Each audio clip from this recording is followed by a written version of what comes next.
Hello everyone and welcome to Sinful Gaming. I hope you're all doing well, I hope you're all staying safe, and most of all, I hope you're all fighting that war against the grey. Today we have a start collecting video for you, and we're going to be looking at the brand new start collecting box for the Soulblight Gravelords. Now this is the box set that's coming out in the next week's pre-orders, so let's get looking at exactly what is in this box for the newest faction in Warhammer Age of Sigmar. So for those of you, I guess, let's talk about how this is a new faction and also isn't. It's a brand new name for a faction. Soulblight Gravelords is a new name we haven't yet seen as a faction name in Warhammer Age of Sigmar, but the book is very much a Legions of Nagash version 2. It is a redo of Legions of Nagash more than anything. So inside this box set though, we're going to get one White King on Skeletal Steed. He's a cool brand new model that he currently is only available in this box set. He's got some cool abilities. He's, an okay fighty hero, but really his whole thing is that he can give reroll ones to hit to friendly Death Rattle units around him. So that's the big thing going for him more than anything in this box. Next to him, we get 5 Black Knights. Now, noting the Black Knights can also be built as Hex Wraiths, but Hex Wraiths are no longer part of Soulblight Gravelords. They're only available in Nighthaunt, which you could ally in. So if you really like the Hex Wraith models, there's ways you can make that work. But for the purpose of this video, I would strongly suggest building Black Knights. Black Knights are pretty cool. They do some mortal wounds when they charge, they're not relatively expensive, and they're fast for death units. Their damage output is nothing to write home about, but they're going to be, a nice fast unit that can get around, grab objectives on the table. That's going to be, a problem for your opponent. Graveguard though, we get 20 of them in this box set, which is really cool. And what's great about Graveguard is they are a great offensive unit, and they can also be a decent defensive unit as well. If you've chosen to build your Graveguard with shields, they get +1 to their saves, which is nice, but I personally find Graveguard really great with the giant two-handed Great Blades.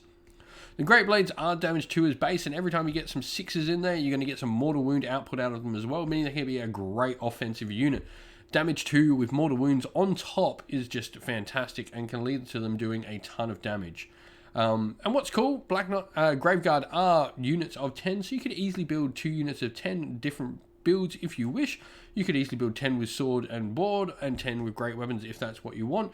But for me, I recommend going just a full unit, 20 with great weapons, get in there and smash stuff. So where can we go with this box set to start expanding it and get a full-fledged army of Soulblight Gravelords? So we're going to be looking at how we can expand this to sort of get it up to close to that 1,000 point mark. My first suggestion is, well, we're going to need some extra battle line. Graveguard do become battle line if you have a White King General, but there's not really a lot of benefit in many of the factions to have any of the skeletal champions as your general. So with that in mind, I will recommend maybe having a look at another White King. They're going to put out some more buffs for your skeletons and really just be sort of those lieutenants around your force rather than the actual leaders. And Skeleton Warriors are a great shout. They're battle line no matter what you do with them, and they're a great little anvil unit. They are a little bit changed from what they used to be. They're not quite as offensively good as what they were, but they do have some great defensive abilities that allow them to sort of go into a fight seconds, and just survive long enough to be able to do so. Now, the interesting thing is I look at Legion of Blood when I start looking at Death Rattle because it's got some rather interesting abilities. Legion of Night is another great one. Once again, this is great for your defensive abilities on your skeletons and all your other Death Rattle units. But Legion of Blood's interesting in that you don't have to take battle shock tests while your vampire stuff is around them. So let's start looking at some of the vampire stuff we can bring in. For starters, the vampire abilities do work from all vampire units that you get in the Legion, so Blood Knights are a great shout. Blood Knights in general are just a great shout. Fantastic models, they've got some really cool rules, and they do a bunch of damage. Mortal wounds as well are another thing they can bring to your force, so once again, we're just starting to find a lot of sources of mortal wounds. These will pair great with your Black Knights. While your Black Knights are sort of the unit that's going to go around harassing, the Blood Knights will be able to go in and kill stuff.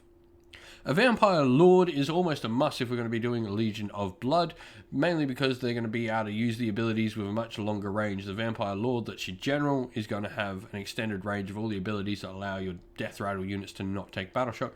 So I think a Vampire Lord is a great shout.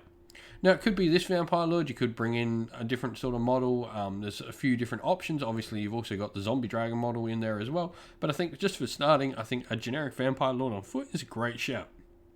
She's going to be able to, or he's going to be able to stand back and sit at your backfield and just sort of do their work sort of moving up alongside all those different Death Rider units that you've got access to. And you're also going to have her with potentially some spells being able to move alongside your cavalry as well, as they've got access to some cool movement shenanigans they can do around the table. So Vampire Lords are a great option to pick up for another hero, and probably the second hero I would be picking up to look at a 1,000-point force. Now that we've looked at all of this though, I think we're going to go have a look at a 1,000-point force that we've put together and just start chatting about how we can put together a Soulblight Gravelords list to get started with this start collecting box. And so this is a 1,000-point army that we've put together for the Soulblight Gravelords. As mentioned, we're going to focus on Legion of Blood. I think it's a really cool way we can bring out some of the best in some of the skeletal units that we're going to get in that start collecting box. So let's look at how we can build up a force and what we've done. So one interesting thing to talk about Soulblight Gravelords is we started to see 5-point increments come into the army list, and this was really interesting when building the army list and just figuring some stuff out. Is it sort of just throw out some of the normal sort of things you would put in, because it stops, you know, those generic endless spells, or leaves you maybe not 10 points shy to get a triumph or stuff like that. But anyway, we come at 1,000 points on the nose. And so we're going to have a Vampire Lord who is going to be our general. We're going to have the command trait Sanguine Blur, which is a really cool command trait. What this one does is it allows units holding within 12 inches of our general in the combat phase, when they pile in an extra 3 inches. It doesn't allow us to ignore any of the rules, so we still have to pile in towards the closest model. But what this can be really good at is ensuring our larger blocks of troops can get into the fight. Or if we only just make a charge with, say, the flank of a unit and we're straggling out to one side, we can get more of those models in. This is a really great ability to have alongside our Graveguard unit that we've got of 20 Graveguard, because it's going to allow more of them to get into the fight. With their 25mm bases, it's going to allow probably the whole unit to get into the fight, no matter how we charge almost. So it's just a little cool ability to have around our general. Another reason she's going to stick around those Graveguard. The artifact, we've got the Soulblight Arcana, and I'm probably butchering that name. However, this is a cool artifact.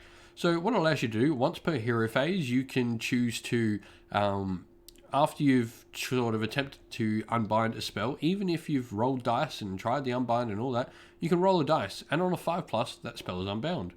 This is a great sort of little backup plan, and can really, you know, just throw a spanner in the works for your opponent. If they get that spell, if they get past your dispel, and you unbind and all that sort of stuff, and then you just go, no, 5+. You know, I don't think the Legion of Blood have particularly great artifacts in any way, shape, or form, not particularly on some of the smaller heroes. Anyway, they've got some good ones for the bigger heroes, but I do think this is a cool little spell artifact that's just going to allow us to have that little bit more of a say in the magic phase. Speaking of spells, we're going to take Amethystine Pinions. Now, this is a spell I was talking about, gets a little bit of extra movement. It adds 6 inches to the movement of our Vampire Lord. This means when she's done with the Graveyard, she's going to be able to move up with the Blood Knights and the Black Knights and move across the table with them, sort of being able to put the buffs on them. What's cool about Legion of Blood is the buff that she sort of puts is she doesn't allow negative modifiers to hit on units around her. So this can be really good for just ensuring your Blood Knights and Black Knights go in, do the damage, and kill what they need to kill. A White King of Skeletal Steed, he's then just going to be our second support hero. He's just going to float around wherever he's needed. Probably to start off with, he's going to float around the Black Knights and Blood Knights, giving them some command point rerolls if they need to make sure those charges do succeed. Battle line wise, thanks to being Legion of Blood, we're going to have Black Knights as battle line, so that's really cool. So we only need to take 10 Skeleton Warriors to fill out our battle line requirements. This is going to mean you're going to be left with another 10 Skeleton Warriors on your shelf, but that's no biggie. You're always going to have a use for them later. So that's going to be our battle line. Skeleton Warriors are probably going to hold the line and hold home field objectives, and the Black Knights are going to be a harasser, sort of trying to stretch out and take apart our opponent's force and sort of just take some objectives that our opponent leaves unguarded. In the other unit section, we're going to have our main fighting force. So this is going to be our 20 unit of Graveguard. As mentioned, they're going to stick around the Vampire Lord. Sanguine Blur is going to help them get into the fight, and 5 Blood Knights can act as an independent hammer. And what's cool, the Blood Knights are going to sort of use their abilities, and they're going to allow our Black Knights to not worry about negative to hit modifiers as well, because they're a vampire unit, so they're just going to work well in tandem with each other. We'll then round out our points. The last 50 points, get an extra command point. That's going to be good for ensuring the Blood Knights can get off their charges, or we can get some rerolls to hit, or some bonuses to hit and stuff like that off all our heroes. So just a great command ability all round. But if you're thinking of getting into Soulblight Gravelords, let us know what you're looking at, how you think you're going to go about building up your force. If you're getting the Start Collecting box, what are you going to do with it? How are you going to build around it? and let us know how you're feeling about the faction in general. Well, thank you all for watching the video. We hope you enjoyed it. If you did, please leave a like and don't forget to subscribe to the channel if you haven't already. While you're on YouTube as well, why not go check out my featured channel section where there's a bunch of other fantastic Warhammer Age of Sigmar content creators doing everything from battle reports, lore videos, painting videos, narrative games, tactical videos, and more besides that as well. And if you'd like to come chat more with me and other members of our little community here at Sinful Gaming, you can do so by following the link in the description of the video to our Discord server. Lastly though, we'd like to give a shout out to everyone who helps support the channel via Patreon and YouTube members. Thank you all so much for supporting the channel. Thank you to our patrons, Christian Weir, James Soren, Chaos Spawn, AJC, Kenny Lowell, Outer and Shop First, James Crowder, Andrew Bowen, Nathan Fee, Tim Newman, The Rising Ape, The Q Dynamic, Augustin Andreas, Lopez Diaz, and Anthony B. And thank you to our YouTube members, Green Roots Gaming, Firetine, Steve T, and The Real Zeop. Thank you all so much for supporting the channel.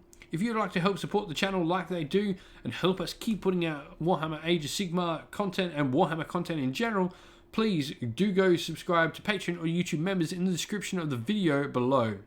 Thank you all for watching. Stay safe everyone, stay well, and most of all, keep fighting that war against the Grey. Ciao for now.